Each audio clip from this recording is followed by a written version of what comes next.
1992 থেকে শুরু হয় প্রাইভেট বিশ্ববিদ্যালয় 91।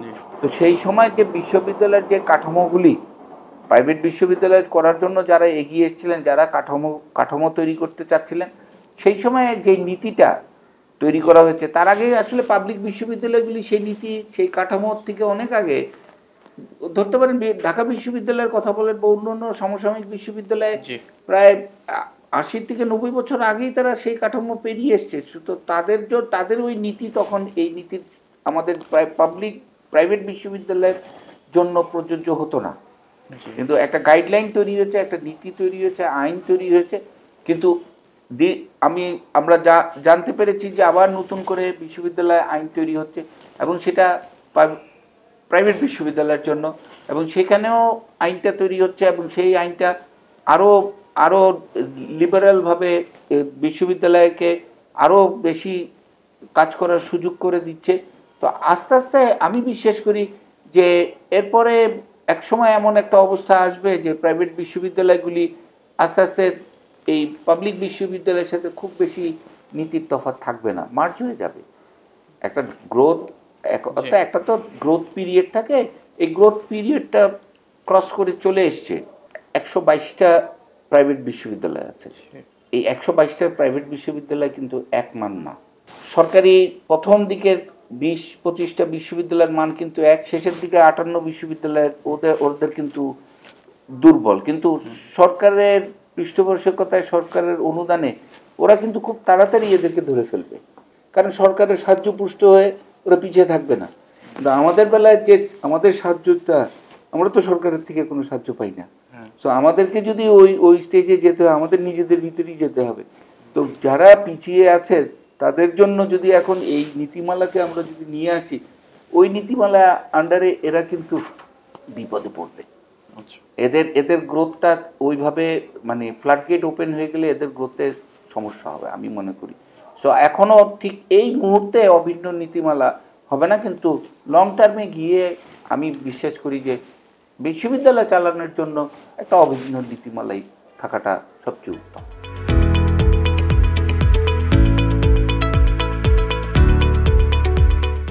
জাতি হিসাবে আমাদের যে মৌলিক আকাঙ্ক্ষাটা ছিল, স্বাধীনতা উত্তর, স্বাধীনতা পূর্ব, যতগুলি কার্যক্রম হয়েছে সব কিন্তু এই শিক্ষা প্রতিষ্ঠান ঘিরেই। আমাদের 71-এর যে স্বাধীনতা যুদ্ধ বলেন, আর এই এখন যে 24-এর যে গণ অভ্যুত্থান যেটা বলছি, তার সব কিছুই কিন্তু শিক্ষা ছাত্র কেন্দ্রিক। তো এইখান থেকে এটা আর বলার কোনো অবকাশ থাকে না যে এটা একটা শিক্ষা ব্যবস্থাটা আসলে একটা পুরা জাতিকে গাইড করার জন্য একটা পিভিটাল রোল প্লে করছে। সো সেই জায়গায় এসে আপনারা যখন বলেন যে শিক্ষা দিবস, আমরা কি মূল্যায়নের যদি কথা বলি, তাহলে এটা শুধু খালি উচ্চ শিক্ষাকে আলাদা করে মূল্যায়ন করতে গেলে আমাদের আসলে এই বিষয়টা এইভাবে করা ঠিক হবে না। আমি এখান থেকে বলতে চাচ্ছি যে এই বিষয়টাকে যদি মূল্যায়ন করতে হয়, একদম গোড়ার থেকে এই শিক্ষার বিষয়টাকে আমাদের দেখে আসতে হবে। আমরা যদি বলেন যে আমরা এমন সময়ও গিয়েছে যে উচ্চশিক্ষায় প্রতিষ্ঠানগুলিতে শিক্ষকদের সাথে ছাত্রদের যে শিক্ষার আদান প্রদানের ব্যাপারটা যে সন্তুষ্টি, সেটা কিন্তু আজকে এখানে এসে দাঁড়িয়ে এই সম্পর্কের সন্তুষ্টিটা কিন্তু আগের মতো না। এটার কারণটা কোথায়? যদিও উচ্চশিক্ষায় এই টার্সিয়ারি এডুকেশনের এখানে এই ঘটনাটা ঘটছে, কিন্তু এটার কারণটা একটু পিছিয়ে হচ্ছে যে আমাদের যে প্রাইমারি এডুকেশন, সেকেন্ডারি এডুকেশন, ওই জায়গায় আসলে ঘাটতি তৈরি হচ্ছে। ওই জায়গার ঘাটতিটা পূরণ করা দরকার। এটা হচ্ছে সবচেয়ে প্রথম জিনিস, এবং এটা বারবার ইউনেস্কো বলে দিয়েছে, তার এসডিজি গোলে বলেছে যে ন্যূনতম 6% জিডিপি শিক্ষা খাতে ব্যয় করতে হবে। এখন পর্যন্ত গত আপনি যে 50 বছরের কথা বলেছেন, এখন পর্যন্ত আমরা বোধহয় সর্বোচ্চ 4% পর্যন্ত আমরা ব্যবহার করেছি জিডিপি। কিন্তু এইবারও আমার কাছে যে তথ্য আছে তাতে, এবং ওয়ার্ল্ড ব্যাংকের যে তথ্য, সেখানে আমরা দেখছি যে অনলি 2%-এরও একটু কম আমরা করেছি।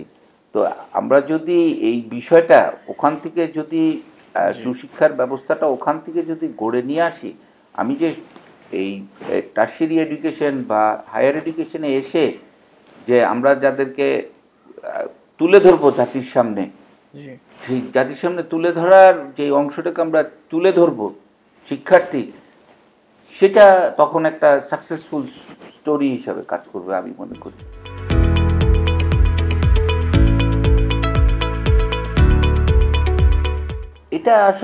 এটাকে আসলে দাবি হিসাবে দেখা আমার মনে হয় যে ঠিক না। এটা আসলে প্রয়োজন হিসাবে দেখা দরকার। দাবি করে সংস্কার তৈরি করার আমি মনে করি না হবে। প্রয়োজন আসলেও কি আমাদের সংস্কারের প্রয়োজন? আমরা বারবার কমিশন গঠন করছি, কিন্তু কমিশন গঠন করে আমরা আমাদের যে মার্কেটটা আমাদের এডুকেশন থেকে যে ওয়ার্কফোর্স, এবং আমরা যাদেরকে ওয়ার্কফোর্স বলছি তাদের জন্য যে ক্ষেত্র তৈরি করে দেওয়ার জন্য সেই ক্ষেত্রটা তৈরি হচ্ছে না। এটার একটাই বড় কারণ হচ্ছে যে আমাদের আমি আগের প্রশ্নের উত্তরই যেটা বললাম, যে ওই জায়গাগুলিকে আমরা অ্যাড্রেস করছি না। এটা দাবি বলবো না আমি, এটা আসলে সবাই আগ্রহ হতে হবে, সবাইকে এটাতে আন্তরিক হতে হবে। এটা সবচেয়ে জরুরি, যে হ্যাঁ, যে সব জায়গাতেই শিক্ষকরা, ছাত্ররা সব জায়গায় মুখ্য ভূমিকা পালন করছে। যখন দেশ জাতি গঠনে আসতেছে তখন যাতে এই ব্যবস্থাটাকে পিছে ঠেলে না দেওয়া হয়। এটা দাবিও, আমি আবারও বলছি, দাবি না, এটা আন্তরিকতার সাথে, এটা সর্বস্তরের সবাইকে নিয়ে এই জায়গাটাতে একটা ঐক্যমতে আসতেই হবে।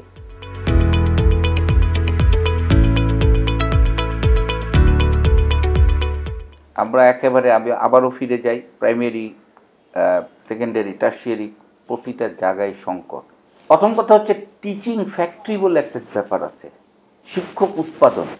আমাদেরকে আগের শিক্ষক উৎপাদনের ব্যবস্থা ছিল, আমি অনেক জায়গায় বলেছি যে government laboratory school, university laboratory school, এই ল্যাবরেটরিগুলি কোন ল্যাবরেটরি? এগুলো কি গবেষণাগার ল্যাবরেটরি মিন করেছে? না, এই স্কুলগুলিতে ল্যাবরেটরি মিন ছিল যে এরা এখানে টিচাররা পাশেই দেখবেন টিচার ট্রেনিং কলেজগুলি ছিল, তারা গিয়ে গভর্নমেন্ট ল্যাবরেটরি স্কুলে গিয়ে এই শিক্ষকতার ট্রেনিংটা নিত, প্রশিক্ষণ নিত। এটা কিন্তু আস্তে আস্তে আমার অভিমত হচ্ছে এটা আস্তে আস্তে দুর্বল হয়ে গেছে। এখানে দেখেন government laboratory school, U lab যেটা ইউনিভার্সিটি ল্যাবরেটরি স্কুল, এদের এখন কিন্তু অন্য অনেক স্কুলের মান অনেক বেড়েছে। এরা কিন্তু তাদের আগের মানের থেকে নিচের থেকেই চলে এসছে। তার মানে কি, যে এই যে শিক্ষা উৎপাদন প্রক্রিয়াটা, এটা আসলে সন্তোষজনক না। শিক্ষক তৈরির ব্যাপারে আমরা যে জিনিসটা বলছি, যে প্রথম কথা হচ্ছে শিক্ষক আপনি নেবেন সমাজের ওই শ্রেণীর থেকে যাদের ভিতরে ডেডিকেশন, এবং এটাকে পেশা, নেশা, এবং এটাকে ওন করতে হবে, নিজেকে ধারণ করতে হবে।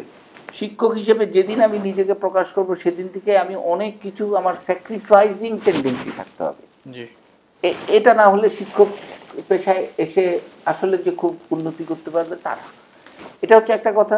তারপরে হচ্ছে যে আমরা শিক্ষকদেরকে আবার সব জায়গায় আমরা এখন বলছি যে আমরা প্রাইমারি শিক্ষককে কোন অবস্থায় রেখেছি, তাকে আমরা কোন অবস্থায় রেখে তাকে আমরা কি ধরনের প্রশিক্ষণ দিয়ে আমরা ছেড়ে দিচ্ছি ছাত্রদের হাতে।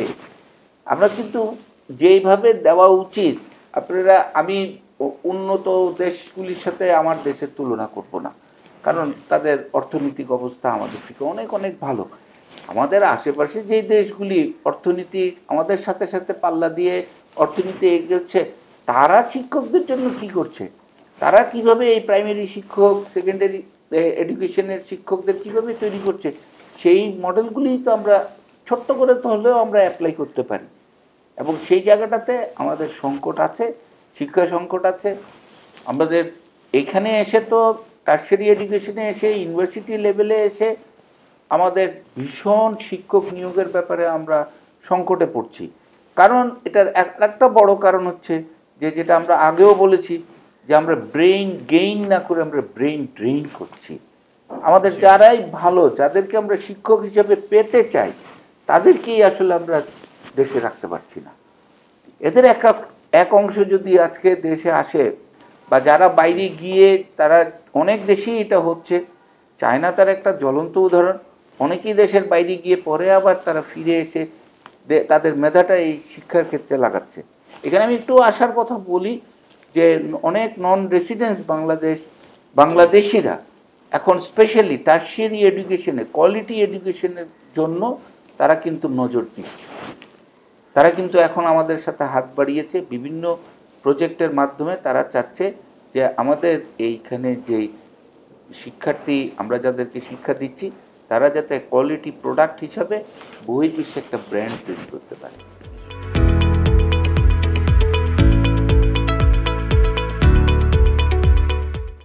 আপনি বলছেন যে বিশ্ববিদ্যালয় হচ্ছে বিশ্বের বিদ্যালয়, যেখানে জ্ঞান তৈরি হবে।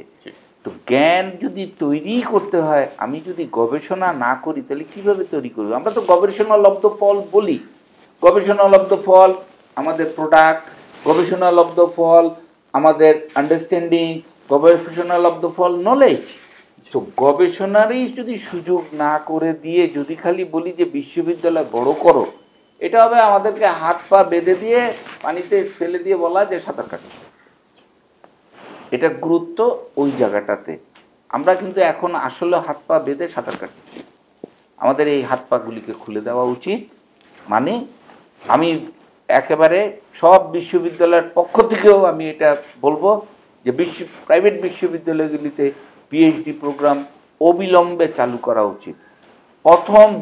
প্রথম দিকে ইউনিভার্সিটি যে টোটাল যে প্রাইভেট বিশ্ববিদ্যালয় আছে, তার প্রথম সারিতে এখন অনেক বিশ্ববিদ্যালয় তৈরি হচ্ছে, যারা গবেষণার জন্য তাদের মান এবং বিশ্বের স্বীকৃতি এখন অনেক পাবলিক ইউনিভার্সিটি থেকে এগিয়ে আছে গবেষণা করে। শুধু যেখানে পিএইচডি করতে দিচ্ছে না, সেখানেই এই অবস্থা। এটা খুলে দিলে তো আমি মনে করি যে প্রাইভেট বিশ্ববিদ্যালয় একটা অবরিত দ্বার উন্মোচন হবে। এবং ডেফিনেটলি এই যে একটু আগের যে প্রশ্নটা বলছেন যে শিক্ষক তৈরি হচ্ছে না কেন, টিচিং ফ্যাক্টরি, আপনি গবেষণা করতে দিলে আমি পিএইচডি হবে, পিএইচডি হলে সেই পিএইচডি তো আমার বিশ্ববিদ্যালয়ের শিক্ষক হিসাবে আমার কাছে নিয়োজিত হবে। শুধু গবেষণার প্রয়োজনটা সব দিক থেকে, এবং গবেষণার বিষয়টা হচ্ছে একটা হ্যাবিট, একটা কালচার। এটা বিশ্ববিদ্যালয়ে এই যদি পিএইচডিটা না খুলে দেওয়া হয়, এই বিশ্ববিদ্যালয়গুলি যারাদের কাছে এখন ক্ষমতা আছে তারাও একসময় শুকিয়ে যাবে যদি আমি এই হ্যাবিট অ্যান্ড কালচারটা আমি যদি ডেভেলপ না করি। এখন হচ্ছে সবচেয়ে প্রকৃষ্ট সময়। আমার সবার কাছে আবেদন থাকবে, আমি আবারও বলছি, এটা আমি আবেদন করছি যে অবিলম্বে বিশ্ববিদ্যালয়, প্রাইভেট বিশ্ববিদ্যালয়ের জন্য পিএইচডি প্রোগ্রাম চালু করা হোক।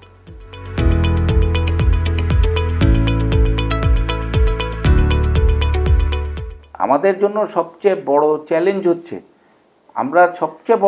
হচ্ছে আমাদের এডুকেশন যে মডার্ন সিস্টেমগুলি আসতেছে তাদের সাথে খাপ খাওয়ানো। এটা একটা খুব গুরুত্বপূর্ণ বিষয়। এবং আপনারা যখনই আসছেন তখনও বলছেন যে আমাদের গ্র্যাজুয়েটরা যে তৈরি হচ্ছে, এরা আমাদের সাথে ইন্ডাস্ট্রি একাডেমিয়ার রিলেশনের ব্যাপারটা আসছে, সেই জায়গাটাতে সবচেয়ে রুগ্ন অবস্থা। একটা ইন্ডাস্ট্রিরা বলছেন যে তারা যেভাবে স্কিল ওয়ার্কফোর্স পায় সেটা পাচ্ছে না। তো এই জায়গাটাতে আস্তে আস্তে এই দূরত্বটা আসলে কমে আসবে। একটা জিনিস আমি মনে করছি, এই জায়গাটাতে এই ইন্ডাস্ট্রি একাডেমির রিলেশনে একটা গ্যাপ তৈরি হচ্ছে। গ্যাপটা কোথায় জানেন? আমরা কিন্তু সরাসরি বিশ্ববিদ্যালয়ে বসতেছি, সরাসরি এই ইন্ডাস্ট্রির যারা কর্ণধার তাদের সাথে। কিন্তু আজকে বাংলাদেশে অনেক প্রতিষ্ঠান, শুধু ইন্ডাস্ট্রি, অনেক প্রতিষ্ঠান তারা কিন্তু গবেষক নিয়োগ করছে। আমি নাম বলবো না এখানে, বেশ কয়েকটা প্রতিষ্ঠানে যারা বেশ এগিয়ে আছে শিল্পে, তাদের এখন গবেষণাগারে আপনার লোক নিয়োগ আছে 100-র উপরে। আমার কথা হচ্ছে যে যারা যে গবেষণা করছে তারা তো যে কোনো বিশ্ববিদ্যালয়ের সাথে সংশ্লিষ্ট ছিল, তারা তো তাদের জন্য, তারা গবেষণার কাজের জন্য তারা সেই বিশ্ববিদ্যালয়ে এসে আলমা ম্যাটারে এসে তো সাহায্য সিক করতে পারে। এবং আমি মনে করি এই জায়গাটাতে একটা গ্যাপ হচ্ছে দেখেই আমরা আসলে ইন্ডাস্ট্রি ওনারদের সাথে সরাসরি আমরা সম্পর্ক স্থাপন করতে পারছি না। এখানে ওদের আসা উচিত, ওরাই এসে এইখানে যৌথভাবে, কারণ ওরাই পারবে এটা করতে। এবং অনেক আমি উন্নত বিশ্বের কথা বলবো না, যারা মধ্যম আয়ের দেশ তারা এখন একটা যেটা বলতেছে যে work base learning. Work base learning কি, যারা ওইখানে কাজ করছে তারা ইউনিভার্সিটিতে এসে কিছু শিক্ষা কার্যক্রমে পাঠক্রমে অংশ নেবে। এই ডাইমেনশনটা যদি হয়, আমি মনে করি ইন্ডাস্ট্রি একাডেমি রিলেশনের যে দূরত্বটা এটা অনেকটা কমে আসবে।